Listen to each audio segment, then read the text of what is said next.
Hello साथियों, नमस्कार। कैसे हैं आप सभी? और मुझे आशा है कि आप सभी लोग बहुत अच्छे होंगे, बहुत स्वस्थ होंगे। आज की क्लास में मैं आपको प्रेजेंट कंटीन्यूअस टेंस इसके बारे में विस्तार से चर्चा करूंगा और एक एक इसकी छोटी छोटी कमियां को बताऊंगा ताकि आपको प्रेजेंट कंटीन्यूअस टेंस कभी भी परेशान ना करे। चलिए शुरू करते हैं। प्यारे बच्चों, सबसे पहले देखिए आपके सामने लिखा है प्रेजेंट कंटीन्यूअस टेंस, यानी टेंसों की श्रृंखला में आपको पता भी होगा टेंस हमारे तीन प्रकार के होते हैं, प्रेजेंट, पास्ट, फ्यूचर। तो हम प्रेजेंट टेंस की आज दूसरे पार्ट की बात कर रहे हैं, यानी प्रेजेंट इंडेफिनिट टेंस और दूसरा क्या होता है प्रेजेंट कंटीन्यूअस टेंस। आपको टेंस सारे वैसे लिख करके याद कर लेना चाहिए।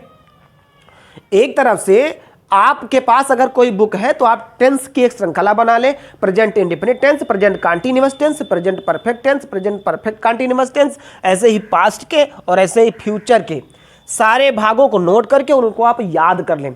और याद करने के बाद मैं आपको ऐसी एक सारणी बनवाता जाऊंगा और आप हर टेंस के साथ में इन चीजों को नोट करते जाएंगे, तो आपको टेंस के अनुवाद बनाना एकदम सरल हो जाएगा। और इतना सरल हो जाएगा कि आप किसी भी टेंस में किसी भी तरह का अनुवाद आराम से बना सकते हैं। चलिए अनुवादों को शुरू करते हैं। आपके सामने लिखा है प्रेजेंट कंटीन्यूअस टेंस। पहले आप इसका कुछ संकेत देख लें। जैसा कि लिखा हुआ पहचान इसकी क्या होगी, आप वाक्य को कैसे पहचानेंगे? अगर किसी वाक्य के अंत में रहा है, रही है, रहे हैं और रहा हूं, यानी अगर ये शब्द आएंगे किसी शब्द वाक्य के अंत में, तो हमको क्या समझना है कि वाक्य हमारा प्रेजेंट कंटीन्यूअस टेंस का है। अब प्रेजेंट कंटीन्यूअस टेंस का अगर अनुवाद है, जैसा कि आप समझ सकते हैं, मैं आपसे कहता हूं मैं तुमको पढ़ा रहा हूं या श्याम गीत गा रहा है, अंत में आपको ये पकड़ना कि रहा है शब्द आना चाहिए। वह बाजार जा रही है से पकड़ना है। तुम किताब पढ़ रहे हो, यानी वाक्य के अंत में रहा है, रही है, रहे हैं, रहा हूं, ये कोई ना कोई शब्द आने चाहिए। दूसरा देखिए क्या लिखा है, हेल्पिंग वर्ब। और हेल्पिंग वर्ब इसकी तीन होती है सहायक क्रियाएं, इज, एम और आर। तीन सहायक क्रियाएं होती हैं और तीन सहायक क्रियाएं अलग अलग प्रयोग होता है। जैसे कि मैंने एक एक अलग नोट कर दिया। इज का प्रयोग कहाँ करते हैं? एम का और आर का। जैसे कि आप देख रहे हैं एक वचन ही, सी, इट या किसी नाम के साथ में, यानी जो एक वचन के वाक्य होते हैं ही, सी, इट या किसी नाम के साथ में हमको क्या प्रयोग करना होता है? इज का प्रयोग करना होता है। यह आपका लिखा है। एक वचन कर्ताओं के साथ में किसका प्रयोग करेंगे? हम इज का प्रयोग करेंगे। एक बात हो गई।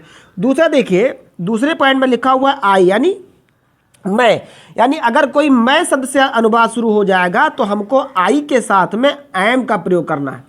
आई के साथ में एम सहायक क्रिया लगानी है, हेल्पिंग वर्ब लगानी है। और उसके बाद आर में देखिए बहुवचन कर्ताओं के साथ में हमको किसको लगाना होगा? ये से बहुवचन कर्ता क्या होते हैं? जैसे आपका यू, दे, वी आदि के साथ में हमको क्या लगाना? सहायक क्रिया आर का प्रयोग करना है। इसी तरह से आपका एक पॉइंट देखिए यहां पर और लिखा हुआ है, वर्ब की फर्स्ट फॉर्म में आईएनजी जोड़ते हैं। अब आपको यहां से वर्ब से समझ लेना, वर्ब मीन्स होता है क्रिया यानी कार्य। वर्ब मीन्स क्रिया यानी कार्य होता है। तो अनुवादों में अगर आप टेंस के अनुवाद पढ़ेंगे तो उनमें हर अनुवाद में कोई ना कोई कार्य होता रहता है।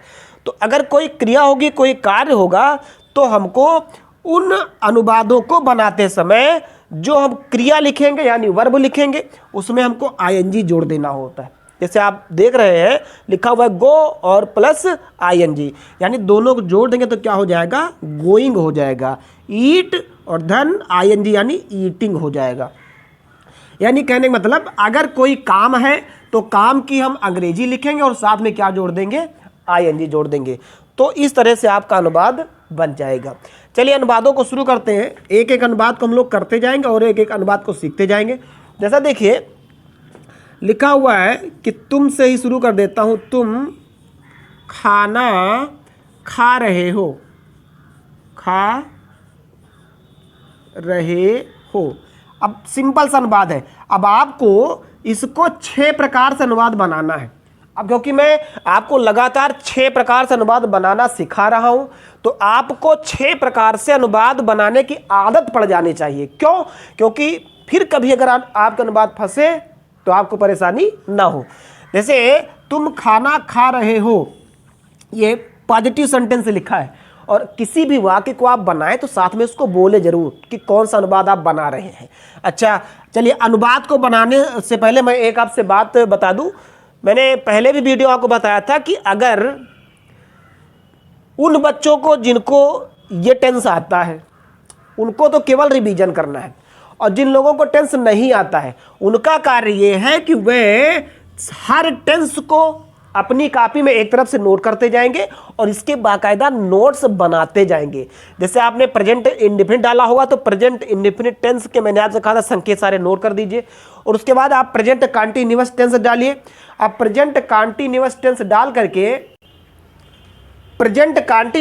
डाल करके आपको सारी पहचान ये नोट कर देनी है, ताकि आप जब कभी कापियाँ खोलें या कभी आपको कॉपी दिखे तो आपको ये सारी चीज़ तुरंत याद आ जाए।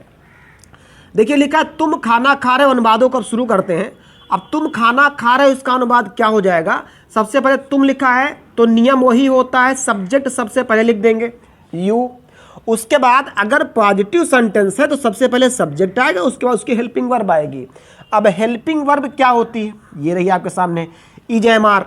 अब तुम लिखा है तो तुम कितने वचन का वाक्य है? ये बहुवचन का तुम, तो बहुवचन के साथ हम क्या लगाते हैं? आर लगा देंगे। तो हम यहाँ क्या लगाएंगे? Are, you are. और उसके बाद खाना खा रहे हो तो क्या हो जाएगा? ई ए टी, ईट, ये शब्द लिखा। उसके बाद क्या जोड़ देंगे इसमें? I N G. तो क्या हो जाएगा? You are eating. और खाना के लिए क्या हो जाएगा? फूड। ऐसे बहुत से बच्चे होते हैं जो हाई स्कूल की क्लास में होते हैं, इंटर की क्लास में होते हैं, लेकिन उनको टेंस के अनुवाद बनाना नहीं आता है। मैं उन बच्चों की बात नहीं करता हूँ, बहुत से बच्चे सीख भी जाते हैं, बहुत से बच्चों को एक बार में आ जाता है, लेकिन ऐसे बहुत से बच्चे होते हैं जिनको हाई स्कूल इंटर तक की क्लासों में भी टेंस के अनुवाद बनाना नहीं आता है। तो उन लोगों के लिए जिनको टेंस का अनुवाद बनाना नहीं आता, उनके लिए विशेष है कि अगर आप टेंस के अनुवाद बनाना नहीं सीख पाएंगे तो आप ना तो एक्टिव पैसिव सीख पाएंगे, ना तो आप डायरेक्ट इनडायरेक्ट सीख पाएंगे, और किसी भी प्रकार का अनुवाद तो आप बना ही नहीं पाएंगे। इसलिए आपका कार्य है कि आपको टेंस बहुत अच्छी मात्रा में, बहुत अच्छे ढंग से सीख लेना चाहिए। एक एक वीडियो को बार बार आप बैक करके उसको 2-2, 3-3, 4-4 बार देखिए, और ये वादा है कि आपको अनुवाद बनाना आ जाएगा। और आपको जो टेंस आ जाए उसको आप डेली यूज में लेकर के अपने आइए, डेली यूज में लेकर के आइए। आप कहीं जा रहे हैं, आप बाजार गए हैं, तो आपको वहाँ पर कोई काम करिए उसको आप इंग्लिश में कन्वर्ट कर दीजिए। जैसे आप बाजार गए, सेब ले रहे हैं तो मैं सेब लेता हूँ, अनुवाद बनाना शुरू कर दीजिए। वह सेब ले रही है, ले रहा है, वह बाजार जा रहा है। अगर आप इसको डेली दिनचर्या में ले आएंगे, डेली अपने यूज में ले आएंगे, तो ये चीज़ें आपके लिए बिल्कुल आसान होती हैं, बिल्कुल सरल होती हैं, बिल्कुल कठिन नहीं होती हैं। पर एक बार आपके समझ में आ जाए, और समझ में कैसे आएगा? जब आप इन चीज़ों का गहन अध्ययन करेंगे, इसका अभ्यास करेंगे, अनुवादों को बार बार बनाएंगे, नियमों को बार बार समझेंगे, बस आपको नियम और अनुवाद बनाना पूरी तरह समझ में आ जाएगा। चलिए अनुवाद को शुरू करते हैं। लिखा तुम खाना खा रहे हो, तो क्या इसका अनुवाद बनाएगा? You are eating food. अब इसी का ये तो आपका हो गया पॉजिटिव सेंटेंस। मैं अनुवाद के नाम भी बोलता जाता हूं ताकि आपको पता रहे कि कैसा अनुवाद है। पॉजिटिव यानी साधारण वाक्य। अब इसका आ जाएगा निगेटिव सेंटेंस। निगेटिव सेंटेंस भी नकारात्मक वाक्य, और नकारात्मक मीन्स इसमें कोई नहीं शब्द आ जाएगा। तुम खाना नहीं खा रहे हो, इसे आ सकता है तुम खाना नहीं खा रहे हो। अब तुम खाना नहीं खा रहे हो, अगर इसका अनुवाद बनाना हो, देखो निगेटिव शब्द आप एक बात समझिए, किसी भी अनुवाद का आपको केवल पॉजिटिव बनाना आ जाए, निगेटिव इंट्रोगेटिव अपने आप बन जाता है। निगेटिव पॉजिटिव, तुम खाना नहीं खा रहे हो। अब इस नहीं शब्द की अंग्रेजी को हम यहाँ लगा देंगे नॉट, आपका अनुवाद पूरा, बाकी कुछ नहीं करना। यही आपको ला के रखना, केवल नहीं के लिए आर के बाद नॉट लगा देना है। तो इसको हम क्या लिखेंगे? तुम के लिए तो हमारा यू ही आएगा, यू, और क्योंकि हो लिखा है तो सहायक क्रिया क्या लगाएंगे? आर, यू आर, और उसके बाद नहीं के लिए क्या लगा देंगे? नॉट। यू आर नॉट खा रहे हो, तो क्या हो जाएगा, EATING ईटिंग, और खाना के लिए क्या लिखेंगे, food. You are eating food. अब देखिए आपका नेगेटिव सेंटेंस हो गया। अब इसका अगर इंट्रागेटिव आ जाए तो क्या करेंगे, इंट्रागेटिव यानी प्रश्नवाचक वाक्य। और अगर प्रश्नवाचक वाक्य आएगा तो हमको सबसे पहले अनुवाद में क्या मिलेगा, क्या मिल जाएगा, क्या तुम खा रहे हो, खाना खा रहे हो, क्या तुम खाना खा रहे हो,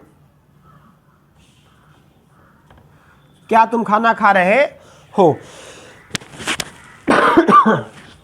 सॉरी, क्या तुम खाना खा रहे हो। तो इसका अगर हमको अनुवाद करना हो, देखिए वाक्य में अगर क्या सबसे पहले आएगा तो उसकी सहायक क्रिया को सबसे पहले हम लगा देंगे। सबसे पहले क्या लगाएंगे, सॉरी डज, ये नहीं लगेगा, आर लगेगा। सबसे पहले क्या लगेगा, आर। अब उसके बाद देखिए प्रश्नवाचक वाक्य में क्या सबसे पहले है तो सहायक क्रिया सबसे पहले लगाएंगे, उसके बाद सब्जेक्ट लगाएंगे, याद रखना। तो क्या लिखेंगे, सब्जेक्ट क्या है, यू, आर यू, उसके बाद ईटिंग ही हो जाएगा, EATING ईटिंग, और उसके बाद फूड। अब इसका पॉजिटिव हो गया, अब निगेटिव बनाना है, केवल आर यू के बाद क्या लगा देना होगा, नॉट। बस आपका नेगेटिव शब्द बन जाएगा, क्या तुम खाना नहीं खा रहे हो। यानी ये इंट्रागेटिव था, अब हो जाएगा इंट्रागेटिव निगेटिव, इंट्रागेटिव निगेटिव। तो हम इसको क्या लिख सकते हैं कि क्या तुम खाना नहीं खा रहे हो, क्या तुम खाना नहीं खा रहे हो। बस आपको मैंने बता दिया कि यू के बाद क्या लगा देना होगा, नॉट। बाकी आपको यही अनुवाद उतार देना है, कुछ नहीं करना है। तो क्या लिखेंगे सबसे पहले, आर, सब्जेक्ट क्या है आपका, यू, और नहीं है तो क्या लिख सकते हैं यहाँ पर, नॉट, आर यू नॉट। और खाने के लिए क्या हो जाएगा, EATING ईटिंग, और खाना क्या हो जाएगा, food. Are you eating, are you not eating food, यह आपका हो गया। अब यह आपका इंट्रागेटिव निगेटिव हो गया। इंट्रागेटिव निगेटिव के बाद अब देखिए पढ़ते हैं हम इंट्रागेटिव का सेकेंड टाइप, यानी तुम खाना क्यों खा रहे हो। इंट्रागेटिव का सेकेंड अनुवाद, तुम खाना क्यों खा रहे हो। आपको यहां सीखते जाना है, ये चीजें आपको आती है, हमको पता है। शुरुआत में 80% बच्चों को चीजें आ जाती हैं, लेकिन जैसे जैसे इसका प्रोसेस बढ़ता जाता है वैसे वैसे उनको चीजें भूलती जाती हैं। तो ये चीजें ना भूलें आपको, इसलिए आप इनको अभी मैं आपसे 2 कहूं तो आप 10 बनाइए, 20 बनाइए, 50 अनुवाद बनाइए, बनाते ही रहिए, आपको बनाना आ जाएगा। क्योंकि आगे के जो क्रियाएं होंगी, आगे का जो अनुवाद होगा वो थोड़ा थोड़ा क्रिटिकल होता जाएगा। तो उसके लिए आपको चीज़ें जो है अभी से अच्छे सीख लेना है। तुम खाना क्यों खा रहे हो, क्यों शब्द बीच में आया, तो सबसे पहले हम इसकी अंग्रेजी लिखेंगे, ध्यान से सुन लीजिए। यानी प्रश्नवाचक शब्द की इंग्लिश को सबसे पहले, उसके बाद उसकी सहायक क्रिया लगा देंगे। अब सहायक क्रिया क्या है, तुम, तो सहायक क्रिया क्या लगाएंगे, आर। तो यहाँ पर क्या लिख सकते हैं, आर। अब आप ये देख रहे होंगे कि यहाँ पर क्योंकि आर को हमने पहले लिखा तो इसका पहला वर्ड क्या कर दिया, कैपिटल कर दिया, यहाँ पर स्मॉल कर दिया, व्हाई आर। सब्जेक्ट क्या लगाएंगे यहाँ पर, यू, व्हाई आर यू, और उसके बाद वही आ जाएगा EATING ईटिंग, और उसके बाद food, why are you eating food. तुम खाना क्यों नहीं खा रहे हो। अब आप ये एक चीज़ दे लीजिए, तुम खाना क्यों नहीं खा रहे हो। अगर नहीं शब्द आ जाएगा, चलिए मैं लिख देता हूँ, यानी इंट्रागेटिव सेकेंड टाइप का निगेटिव, इंट्रागेटिव सेकेंड टाइप का निगेटिव, तुम खाना क्यों नहीं खा रहे हो, तुम खाना क्यों नहीं खा रहे हो। तुम खाना क्यों नहीं खा रहे हो। अब देखिए देखिए क्या नहीं शब्द आ गया, अनुवाद आपको ही लगाना है, यानी अनुवाद आपको ही रखना है, केवल यू के बाद क्या लगा देना आपको, नॉट, बाकी आपको यही अनुवाद उतार देना है। अब आपके समझ में आ गया होगा कि केवल हमको पॉजिटिव समझ में आना चाहिए, निगेटिव हमको सब्जेक्ट के बाद लगा देंगे, निगेटिव। तो सबसे पहले क्या लिखेंगे इसको हम, वाई, और उसके बाद आर, और उसके बाद यू, और यहाँ पर क्या आ जाएगा, not. Why are you not, और ईटिंग हो जाएगा, EATING, ईटिंग, और FOOD, फूड। तो यह आपका अनुवाद हो गया। अब देखिए एक प्रकार के अनुवाद को लेकर के मैंने 6 प्रकार से बनाया। आपका यही कार्य है, किसी भी एक प्रकार के अनुवाद को ले लीजिए, उसको 6 प्रकार से बनाइए। किसी भी अनुवाद को लेकर के उसको 6 प्रकार से बनाइए, और जब 6 प्रकार से बनाने लगेंगे तो आपको अनुवाद को पकड़ना आ जाएगा कि कौन सा अनुवाद कहाँ का है। अब बाई चांस यही अनुवाद ले लिया गया और कहा जाए इसको आप इंट्रागेटिव में चेंज कीजिए। देखिए इंट्रागेटिव निगेटिव लिखा है, ये अनुवाद इंट्रागेटिव निगेटिव लिखा है। अब इंट्रागेटिव में इसको चेंज करना है आपको, तो जब आपको इंट्रागेटिव पता होगा तभी तो आप कर पाएंगे, अन्यथा नहीं कर पाएंगे। आपसे कहा जाए इसको पॉजिटिव में चेंज करिए, तो जब आपको पॉजिटिव पता होगा नियम तभी तो कर पाएंगे, अन्यथा नहीं कर पाएंगे।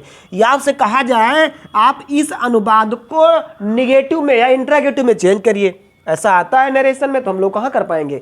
तो जब हम यहाँ पर इसको सीख लेंगे तो ये चीज़ें हम आराम से बदल सकते हैं। चलिए आप इसका स्क्रीनशॉट ले लीजिए एक बार, और स्क्रीनशॉट लेकर के आप इन चीज़ों को नोट करें और आगे के अनुवाद देखें। आपने स्क्रीनशॉट ले लिया होगा। चलिए अब मैं कोई अन्य उठा लेता हूं, जैसे लिखिए, देखिए लिखा हुआ मैं, और क्या लिख दूं, लखनऊ।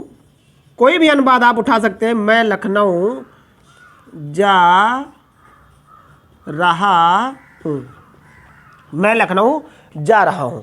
तो पॉजिटिव सेंटेंस, मैं के लिए क्या लिखेंगे, आई। अब आई के साथ सहायक क्रिया क्या लगाना, देखिए आई के साथ एम का प्रयोग किया जाता है, तो हम सहायक क्रिया क्या लगाएंगे, एम, आई एम। और जाना के लिए क्या हो जाएगा, GOING, going to, LUCKNOW, I am going to Lucknow हो गया। अब मैं लखनऊ नहीं जा रहा हूँ, मैं हिंदी नहीं लिख रहा हूँ, मैं ऐसे अनुवाद करते चला जा रहा हूँ सारे। मैं लखनऊ नहीं जा रहा हूँ, तो क्या लिख सकते हैं इसको, आई, उसके बाद आप भी बोल सकते हैं एम, उसके बाद नहीं के लिए क्या लगाएंगे, नॉट, आई एम नॉट, उसके बाद क्या हो जाएगा, गोइंग, फिर क्या लिखेंगे, to, LUCKNOW, I am not going to Lucknow. क्या मैं लखनऊ जा रहा हूँ, तो साथ में बोलिएगा, क्या मैं लखनऊ जा रहा हूँ। सबसे पहले क्या आएगा, एम, उसके बाद आई, उसके बाद going, I am I going to, LUCKNOW, I am I going to Lucknow.